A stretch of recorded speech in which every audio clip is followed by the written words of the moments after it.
नमस्कार दोस्तों, आज फिर आपका स्वागत है क्राउन इमिग्रेशन के यूट्यूब चैनल पर।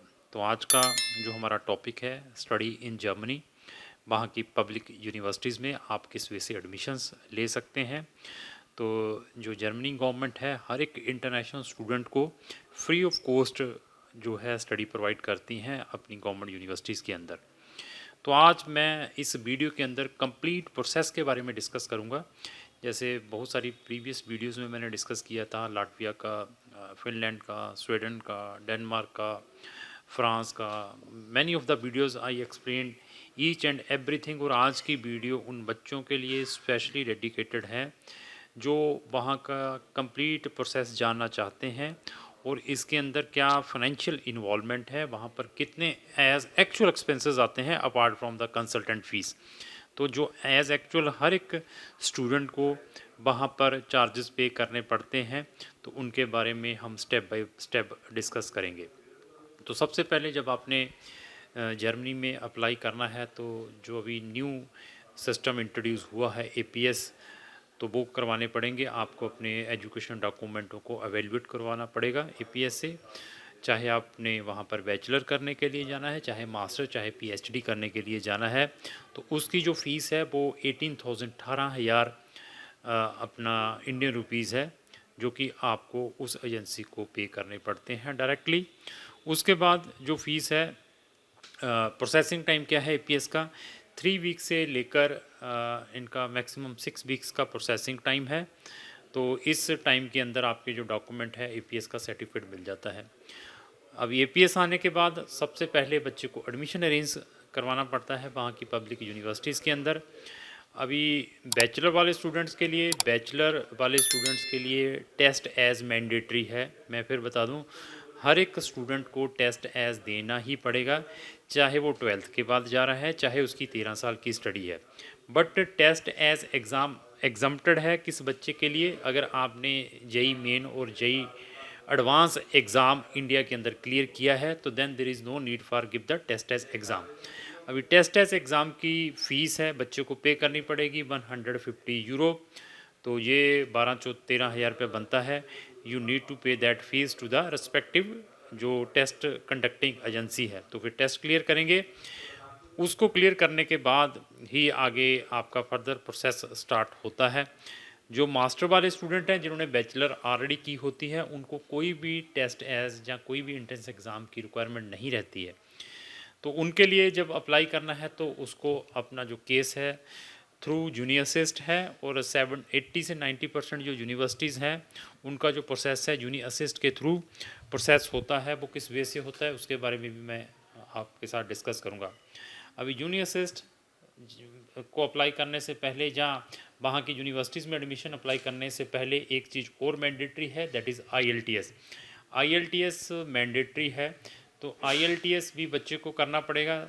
तो आईएलटीएस की जो भी कोचिंग है जहाँ से उसने लेनी है उसके जो क्या एक्सपेंसेस हैं, जो आईएलटीएस का टेस्ट होता है उसके भी 14-15 हज़ार रुपये लगते हैं, तो उसके भी एक्सपेंसेस है जी एज एक्चुअल आपको बेयर करने पड़ेंगे। अभी क्वेश्चन आता है कि सर आईएलटीएस में कितने मेरे बैंड होने चाहिए। जितने आप मैक्सिमम ले आएँ, 6 है तो बहुत ही बढ़िया है, 6.5 आ जाएँ, 7 आ जाए, इट इज़ डिपेंड। तो वो आपको फिर प्रायोरिटी मिलती है। Public universities are giving the preference भी कि अगर आपके अच्छे आईएलटीएस है। तो उसके बाद जब आपके ये सारे डॉक्यूमेंट हो गए, एपीएस आपके हाथ में है, आईएलटीएस आपके हाथ में है, तो यूनिवर्सिटीज़ में अप्लाई करने के लिए मैंने बताया था 80 से 90% यूनिवर्सिटी थ्रू जूनियर असिस्ट है। जूनियर असिस्ट की अपनी फ़ीस है एप्लीकेशन। ये यूनिवर्स असिस्ट की फ़ीस है, ये एक वन ऑफ द एजेंसी है बीच के अंदर इन्वॉल्व है, जो कि स्टूडेंट और यूनिवर्सिटीज़ का कोऑर्डिनेशन करवाती है। तो उसकी जो फर्स्ट एप्लीकेशन अगर हम डालते हैं तो 75 यूरो की फ़ीस है। अभी पहली एप्लीकेशन की 75 यूरो की है, जिसके अंदर वो बीपीडी प्रोवाइड करती हैं आपको। तो अनदर जो फ़ीस रहती है, अगर आपने वहाँ पर अनदर एक यूनिवर्सिटी में अप्लाई कर दिया, अभी आप कह रहे हैं मैं 5 में और अप्लाई करना, जो अनदर 5 में अप्लाई करना है, तो उसकी 30 यूरो ईच एप्लीकेशन की आपको देनी पड़ेगी। तो अभी डिपेंड है कि आप कितनी यूनिवर्सिटीज़ के अंदर अप्लाई करते हैं। तो क्राउन इमिग्रेशन के पास कुछ ऐसी भी यूनिवर्सिटीज़ हैं जिनकी एप्लीकेशन फ़ीस नहीं है, जहाँ पर बच्चे को डायरेक्टली अप्लाई करना पड़ता है। उसमें भी हम स्टूडेंट को सजेस्ट करते हैं कि आप अपनी एप्लीकेशन फ़ीस कहाँ से बचा सकते हैं। अभी एडमिशन आने के बाद फर्दर फॉर्मेलिटी क्या स्टार्ट होती है कि you need to open a blocked account. Blocked account की अमाउंट है 11,300 यूरो, तो वो भी आपको खुलवाना पड़ेगा। बच्चे मैक्सिमम यहाँ पर कोटक महिंद्रा बैंक में खुलवाने की कोशिश करते हैं, जिसका प्रोसेसिंग टाइम 2-2 हफ्ते 3-3 हफ्ते लगता है और कोई भी ऐसा प्रिविलेज नहीं मिलता है।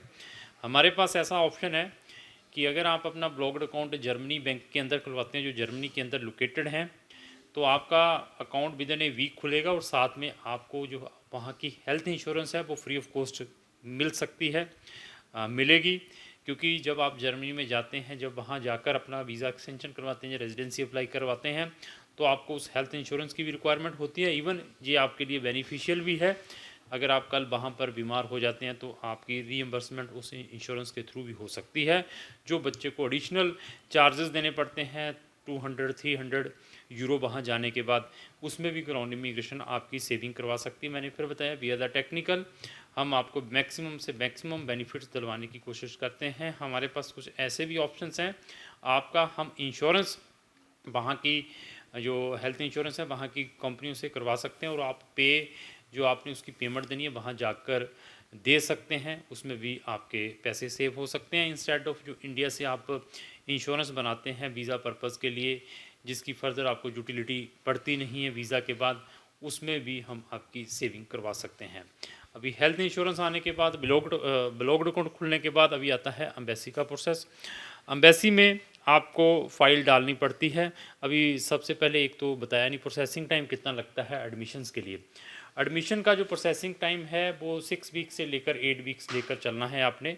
आपके रिज़ल्ट नेगेटिव आते हैं, पॉजिटिव आते हैं। मैं पब्लिक यूनिवर्सिटीज़ की बात रिपीट इस वीडियो के अंदर एक्सप्लेन कर रहा हूँ। 6 to 8 वीक्स के अंदर आपको आपके एडमिशन्स की नोटिफिकेशंस मिल जाती है, आपकी सिलेक्शन हुई है या नहीं हुई है। अगर आपका केस रिजेक्ट किया है, they are giving the specific reason, number of applications बता सकते हैं कि बहुत पड़ी हैं, जहाँ आपके ग्रेड कम है, जहाँ आपकी इंग्लिश प्रोफिशिएंसी नहीं है, whatsoever they are specifically mentioning when they are declining your admission. अगर आपका एडमिशन आ जाता है, ब्लॉक्ड अकाउंट खुल गया है, मेडिकल खुल गया, उसके बाद आपको वीज़ा अपॉइंटमेंट लेनी पड़ती है। रिस्पेक्टिव जो BFS है जर्मनी का, उसकी भी 200-500 रुपए की फ़ीस रहती है जब आप ऑनलाइन अपॉइंटमेंट उठाते हैं, गवर्नमेंट की फ़ीस है।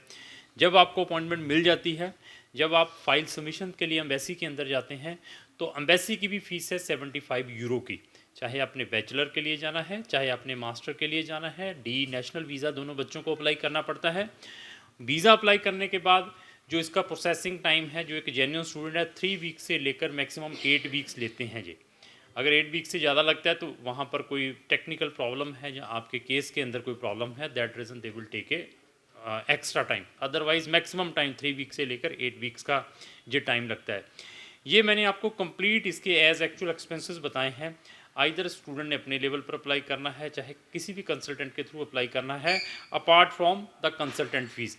जो आपके कंसल्टेंट ने आपसे फ़ीस लेनी है वो इसको छोड़ के, और इवन इसके अलावा और इसके अंदर क्या चीज़ मैं बताने वाला हूँ कि कुछ केसेस में क्या है कि कुछ बच्चों को वहाँ जाकर जर्मन लैंग्वेज सीखनी पड़ती है। जिन बच्चों ने समटाइम्स वहाँ पर 12th के बाद जाना पड़ता है, जिनको ओस बिल्डिंग वो लग सकता है, जिसको हम फाउंडेशन प्रोग्राम कहते हैं।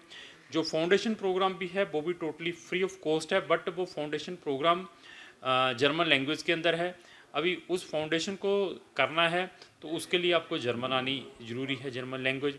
अभी जर्मन लैंग्वेज कहाँ से सीखते हैं? इंडिया से सीख के जाते हैं, तो उसके जो एक्सपेंसेस है वो एप्लीकेबल रहेंगे, आपके एडिशनल बर्डन पड़ सकते हैं। सिर्फ मैं बैचलर वाले स्टूडेंट्स के लिए बता रहा हूँ।